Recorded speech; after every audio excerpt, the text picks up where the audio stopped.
G'day YouTube, and hello again to my subscribers.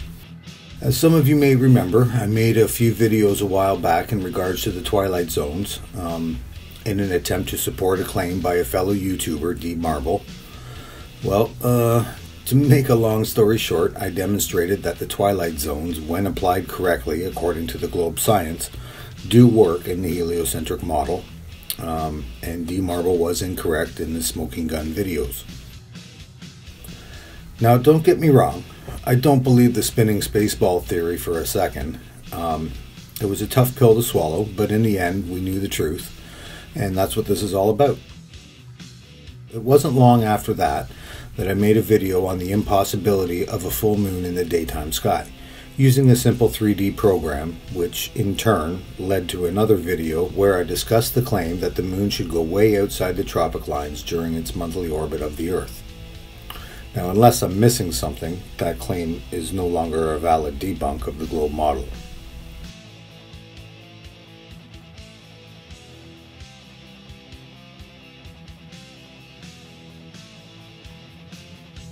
Sorry, John. Please correct me if I'm wrong. I'm just going where this takes me. But this time I actually want to be wrong. So if you know something I don't, please let me know.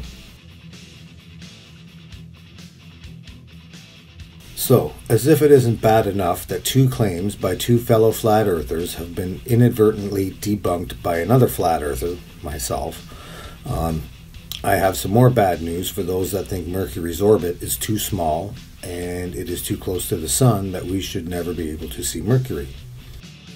Let me explain. I recently watched a live stream by D Marble, who is a personal hero to me, and one of the commenters really got my attention. What's that, Ryan? Let's talk about how Jupiter isn't hidden from us for extended periods of time as it should be when it's on the opposite side of the sun.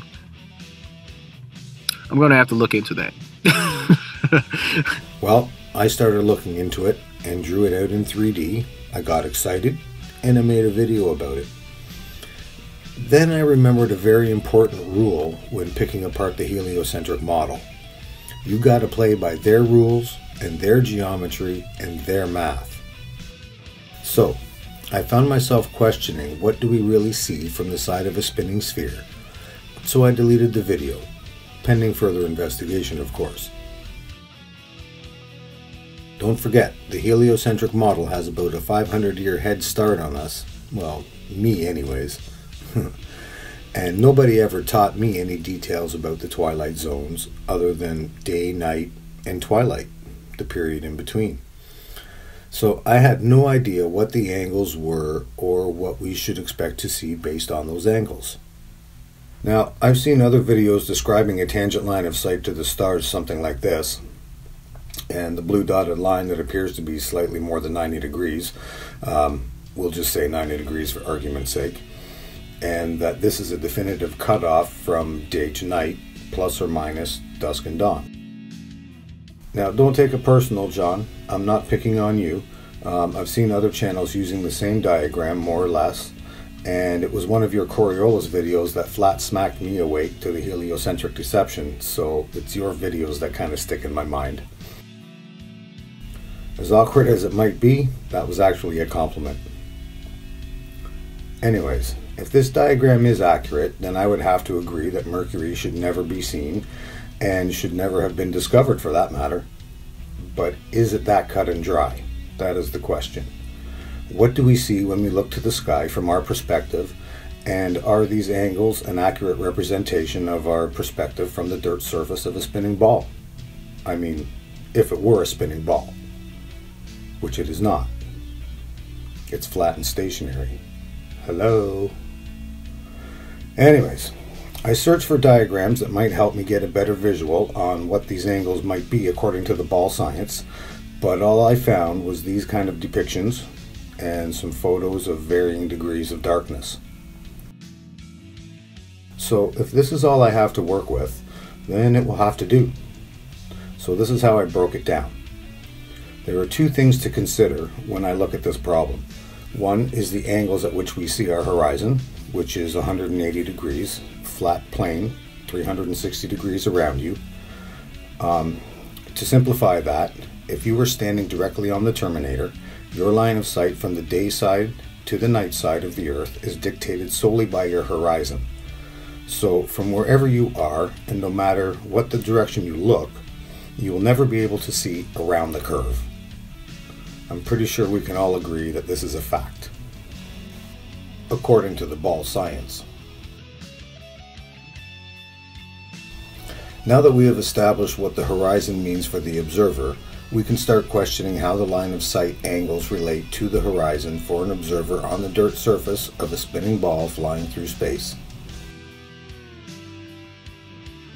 The ball science claims there are 3 phases of twilight: civil, the sun has just set over the horizon and is no longer visible; nautical twilight; and astronomical twilight, the last stage before total dark. These are broken down for us in degrees: 6 degrees of civil twilight, another 6 degrees for nautical twilight, and an additional 6 degrees for astronomical twilight, making a total of 18 degrees of spherical twilight. So, if the Earth is turning the observer into the dark, then about 20 minutes or so later, the line of sight would still be 180 degrees. However, the observer would have rotated about 6 degrees into the twilight zone, and the respective angle of that 180 degree line of sight will have changed as well, and the observer will have just entered nautical twilight. So another 6 degrees, and about 20 minutes or so later still, and the observer is 12 degrees from the terminator, and now entering the final stage of twilight. Another 6 degrees, and it's dark, making a total of 18 degrees of twilight. Pretty simple, right? So now for the big moment you have all been waiting for. How do these angles look from 93 million miles away?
So there it is.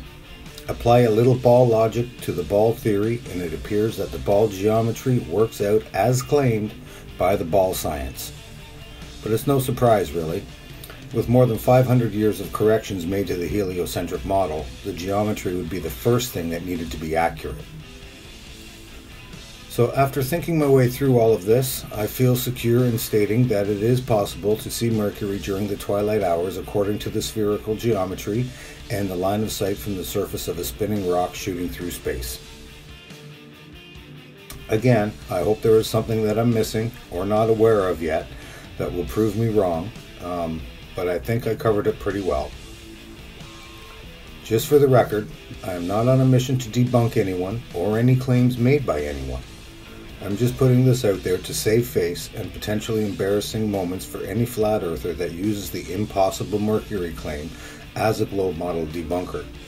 If I'm able to break this down, then so will others, and you could not only damage your own credibility, but that of every flat earth activist out there. Just saying. Anyways, once again, thanks for watching, and I hope this video was helpful, and until next time, peace.